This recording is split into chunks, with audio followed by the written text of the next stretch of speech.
Hello, everybody. My name is Aman Chauhan. I'm a medical oncologist. As you know, we have made a lot of progress when it comes to neuroendocrine cancers and new drugs and how we treat these cancers. And theranostics related modalities, be it dotatate PET scans or now PRRT, Lutathera, have really revolutionized the way we treat these cancers. As you can see on the diagram in front of you, I've labeled all the theranostics related, either both diagnostics as well as therapeutic trials and drugs in front of you with a star. So PRRT is a very, very important tool in our toolbox to fight this cancer. However, like any medication, we have to be very careful in selecting the right patient. Each treatment has a potential for side effects and harm. So we have to guide the patient appropriately so that they can undergo treatment with least possible side effects. So Lutathera right now is the only FDA-approved PRRT agent in neuroendocrine tumors. And if you type in Lutathera package insert, this is the information you'll find. It's freely available online. And this drug was FDA approved based on a large, important study called NETTER-1. And NETTER-1 study tested Lutathera against high-dose octreotide. In this slide, you can see the side effects that was noted in the Lutathera arm versus the control arm with octreotide. If you look into all comers, any adverse events, the top line, 96% of patients reported some side effect on the Lutathera arm as compared to 86% in the high dose sandostatin arm. To reassure all the audiences here, these includes even every mild to severe adverse events. So if you sniff, if you sneeze, it is noted down, right? So the meaningful adverse events are SAEs, severe adverse events, or grade 3, grade 4, higher grade illnesses, which has potential to cause trouble. It was 26% for Lutathera and 24% for high dose sandostatin. So relatively even keel. But when it comes to efficacy, the patients who were on Lutathera, as we now know, had stability of disease for almost 28, 29 months as compared to just 8 months on the control arm. Moving forward, so what type of SAEs were noted in the Lutathera arms? Primarily, it's a radiation-based treatment, so radiation can cause bone marrow suppression. Although this drug is designed to target neuroendocrine tumors because it attaches itself to somatostatin receptors, which are present in neuroendocrine tumors. But while the drug is circulating in the body, normal exposure to other organs, including bone marrow, is what happens. And bone marrow being sensitive to radiation, we do see bone marrow suppression. In fact, that is one of the reasons why we space the Lutathera treatments 2 months apart, because we expect some bone marrow suppression. And then within a month, month and a half, the counts recover and patients usually back to normal at 2 month mark when they're due for the next dose of Lutathera. As you see, these are extremely rare as compared to the subset of over 100 patients were treated in the Lutathera arm. So these are very smaller numbers. Now, for practical purposes, I like to divide the side effects that we often see or notice with Lutathera or PRRT into 3 categories: acute, subacute, and long-term. Acute means it happens immediately or over the next couple of days. Subacute, these are the side effects that can happen over the next several weeks. And long-term, these are residual side effects that patient may experience long after they've been exposed to PRRT, several months to years later. Let's discuss acute toxicities. The commonest acute toxicity is nausea and vomiting. One of the problems with the amino acid is it is highly emetogenic. That means it makes you throw up, makes you feel nauseous because of the osmotic pressure. Fortunately, since the FDA approval of Lutathera, we almost never use the amino acid that was originally used in the clinical trials. For example, in our center, we use Amino Protect. It has 2 amino acid, lysine and arginine. It is very well tolerated and does not have a lot of nausea or vomiting side effects. And some patients who may be a little bit more sensitive, we often prescribe them Zofran for the first few days if they do feel queasy and have that nausea issues. But this problem has largely been solved with help of appropriate amino acid infusion. The other acute toxicity, that means a side effect that we see immediately post PRRT or over the next day or two, is carcinoid crises. As you know, some patients with neuroendocrine tumors, they can secrete certain hormones. Based on what hormone they secrete, they are classified to have the functional neuroendocrine tumor. For example, carcinoid syndrome patients have high serotonin secreting neuroendocrine tumor. Some patient might have VIPoma, where the pancreatic neuroendocrine tumor is secreting VIP, insulinoma, where the tumors are secreting insulin. By far, the commonest functional syndrome is carcinoid syndrome. And patients who have uncontrolled carcinoid syndrome, after they get treated with PRRT, they may develop carcinoid crises where the tumors are being radiated. As they die, they spill out that stored serotonin in their cells. And that sudden surge of serotonin can cause acute crises, which patients are familiar with. And they may have dizziness because of low blood pressure. They may experience diarrhea. They may experience flushing, headaches, etc. So patients who have carcinoid syndrome gotta be on a lookout for potential of carcinoid crisis and be prepared. And what do we do? One is being aware that this can happen, so that if you need to seek out help, you go to urgent care or emergency room, you can tell, I'm a carcinoid syndrome patient, I got this drug, so they can start you appropriate supportive care drugs. And then also have short acting octreotide handy. That's what we use for acute crises.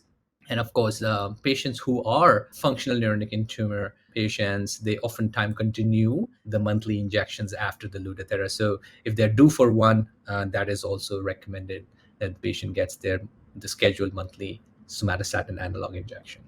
Moving forward, now we've kind of been through the first few days and we are kind of hitting first few week, and those are subacute toxicity timelines. What do we expect in the first month? Roughly about 2 to 4 weeks from infusion of PRRT, we can expect some blood counts to be lowered. Again, this is very common, expected. Most of the time, this is a mild to moderate lowering. It's very rare for us to see patients having severe cytopenias, but it can happen. Then this would be the time to see that. Cytopenias are so rare that we don't give the growth factors, or these are immune booster shots, what we call commonly. These are shots that stimulate production of new white blood cells, which are very commonly given with strong IV chemotherapy drugs, but is not needed with PRRT because our counts oftentimes don't fall that low.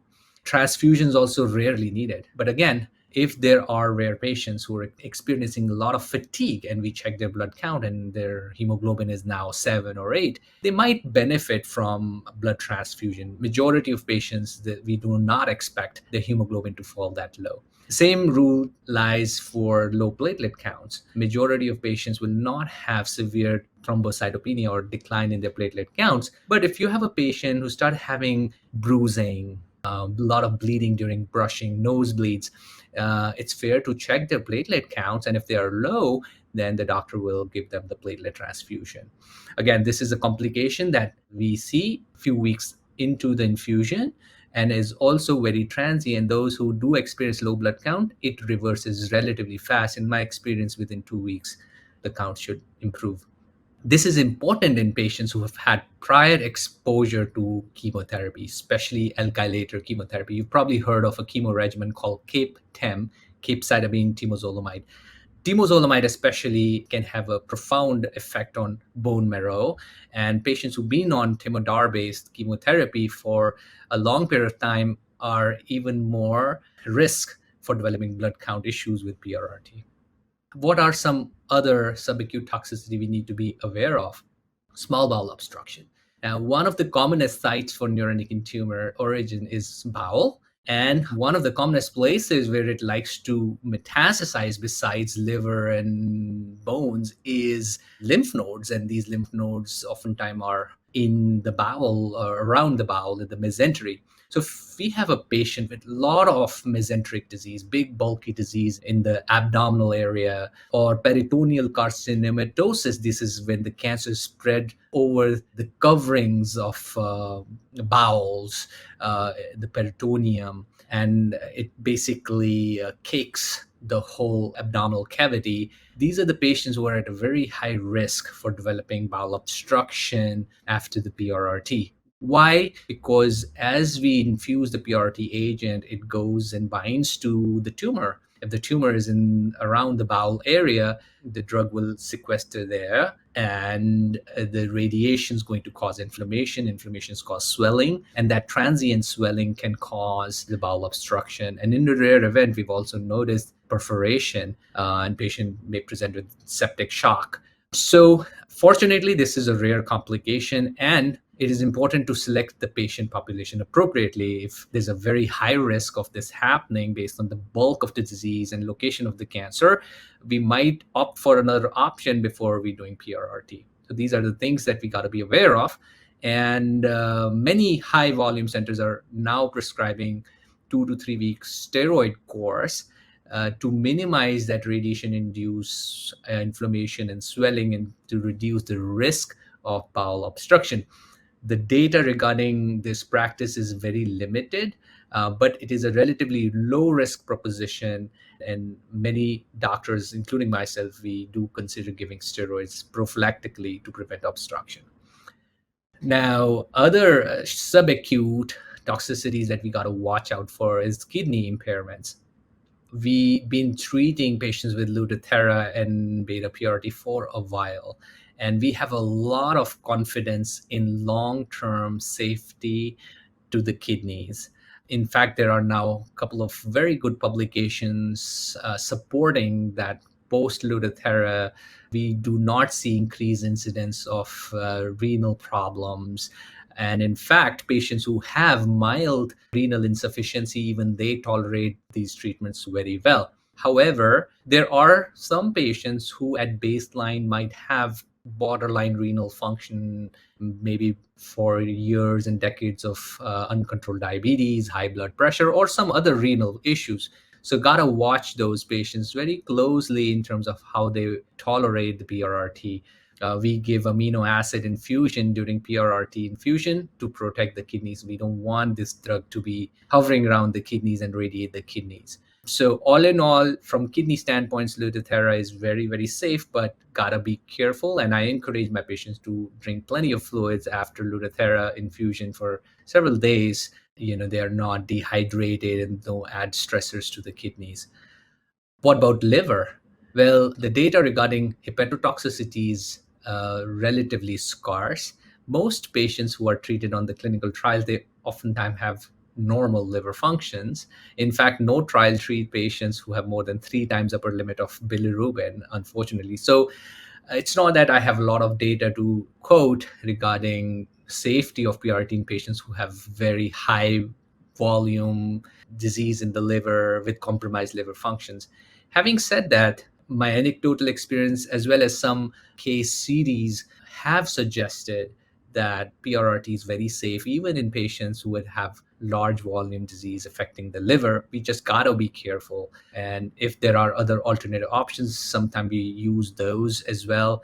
One of the markers that I watch very closely in this situation is bilirubin. If the synthetic function as well as the bilirubin is elevated, then my concerns are higher with terms of liver toxicities. But if liver synthetic functions are normal, bilirubin is normal, it's just that it is a high volume disease in the liver, I feel relatively comfortable in treating or recommending PRRT to those patients. We also have other tools in our toolbox, so don't forget that PRRT is not the only way to treat the disease, and we can also consider liver-directed therapies among various other agents as well in these cases. All right, now let's jump on to the last segment of the toxicity, the long-term toxicity that gets everybody concerned, and rightly so, is long-term risk of leukemia or myelodysplastic syndrome called MDS, where it's sort of like a bone marrow failure. Your bone marrow does not make blood cells, thrombocytopenia, etc. Fortunately, this complication is very rare. Based on what we know so far, both from prospective studies as well as retrospective studies, this risk is about 1 to 2%. So it's a very low risk, although it's not 0%. So you got to always counsel patient that there is a very teeny tiny possibility of this happening. And if this happens, it happens over several months to several years later. What we are also learning now is patients who have had prior exposure to a lot of chemotherapy, especially alkylator-based chemotherapies, as we mentioned, Timodar, The risk might be a little bit higher, although this is based on smaller studies and retrospective data, so you got to take it with a grain of salt. So my personal practice has been moving away from prolonged use of chemotherapy, as most of our patients would eventually get PRRT. Having said that, this risk of AML and MDS is very, very low at this point in time with the current FDA-approved agent. How would this risk pan out in the era of the novel PRTs, the alpha PRTs, and the retreatment strategies where we're giving more than the currently FDA approved doses of PRRT? That is yet to be known and is a topic for study. All right, so in conclusion, beta PRRT, which is lutetium-177 dotatate or Lutathera, the only FDA-approved agent as of today in the United States, is safe, effective, relatively convenient. It's only 4 doses, and each dose is every 2 months. Has a very good, safe side effect profile, much favorable as compared to many other systemic therapies and targeted therapies that we know of. In fact, this one was one of those rare cancer studies where the patients reported better quality of life in the study arm as compared to control arm. So all in all, relatively safe, but that doesn't mean that there are no side effects. And we went over some of those acute, subacute, and long-term side effects. Patient needs to know about those, empower themselves so that they can recognize the symptoms and flag their doctors so that they can start the appropriate treatment at the right time. So what is the future of PRRT? Well, there are newer PRRT agents, one of them being lutetium-177 edotriotide, which is a sort of another Lutathera drug by another manufacturer. And they reported their data from COMPETE study from the sponsors ITM at recent ENADS. And the study was reported positive. And hopefully this leads to another agent being FDA approved in the US. So we now have not one, but multiple options in future. That's our hope. Other group of PRT agents called alpha PRT are under investigation using actinium-225, lead-212. That would certainly give more choices to our patients and providers, more tools to how to treat these cancers. We are also investigating several novel combination strategies. So we know Lutathera is a very effective drug, is also very safe, but can we make it even better? And there are several studies currently looking at combining Lutathera with radiation sensitizers, Triopine, olaparib, peposertib, cabozantinib, so on and so forth. In near future, you'll see and hear about more data. Again, the goal here is to improve the effectiveness of these agents, to reduce the side effects, be it short-term and long-term side effects, and also make it user-friendly, reduce financial toxicities for our patient. All right, with that, I'm going to highlight some of the key national multi-center studies which are currently ongoing, and you can look out about these studies in detail at Neuroendocrine Cancer Foundation website as well as clinicaltrials.gov. One of the study, this is Dr. Simran Singh and myself are collaborating across the border of Canada, US joint effort, where we are trying to see patients who've got Lutathera at progression, could they benefit from more Lutathera? And as long as they benefited at least for a year or longer after the initial Lutathera, we are testing this hypothesis under this cooperative group study, which is open at several sites throughout the US. And we're going to retreat patients with limited dose Lutathera and compare it to standard of care everolimus. So very, very important study for us to generate a role of continued Lutathera retreatment strategy at progression. The other study which is going on right now is by Dr. Petta and Dr. Hope, and is looking at PRRT or Lutathera in lung net patients. Patients are going to be randomized into Lutathera versus standard of care everolimus. This is also a national study open at several sites. So lung net patients, please look into participating in this study. Moving forward, this is a concept that is under development and very, very exciting. I've been working on this for now almost 7 years. So we are combining Lutathera with a drug called Triopine, which is a ribonuclide reductase inhibitor. It's a pill that patients take with Lutathera. So the way the Lutathera works is damages the DNA of the tumor cells. But then you may ask me, why do the cancer cells survive and come back? Is because the DNA of cancer also heals itself. The tumor cells have the capacity to heal the DNA. So what we are trying to achieve here is we damage the DNA with Lutathera and we try to block the repair process with the Triopine. So we did some animal studies, looked very promising. And then we did first in human phase 1 study that looked promising. And that led to this ongoing phase 2 national studies open over more than 14 sites through the US. And if it looks promising, the next step would be the randomized phase 3 study. So you've heard all these studies that I talked about were beta PRRT or lutetium 177 based PRRT agents. What is beta PRRT? It's the type of ionizing radiation. As you can see here, there are three main type of ionizing radiation that we use in medicine. Beta ionizing radiation is what we use from lutetium 177 to cause single-stranded DNA breaks in neuroendocrine tumor patients. However, there are a set of drugs that are alpha PRRT. These are alpha ionizing radiation emitting radionuclides like actinium-232 or lead-212, actinium-225. So these have different physical properties. The alpha PRRT, alpha ionizing radiation is high energy but low path length. Beta has lower energy but longer path length. So it's not that one's better than other, they just have different characteristics. So there is an ongoing study called Action 1. Action 1 is looking at patients who have previously been treated with lutetium 177 dotatate and has progressed and are in need for more PRRT. Patients will be randomized to the study arm, which is an actinium alpha PRRT arm versus standard of care.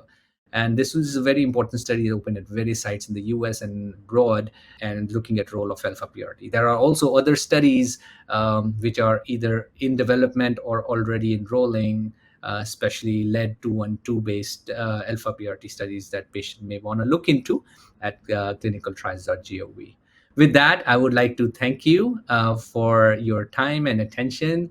And thank you, Neuroendocrine Cancer Foundation, for this opportunity to speak to your patients.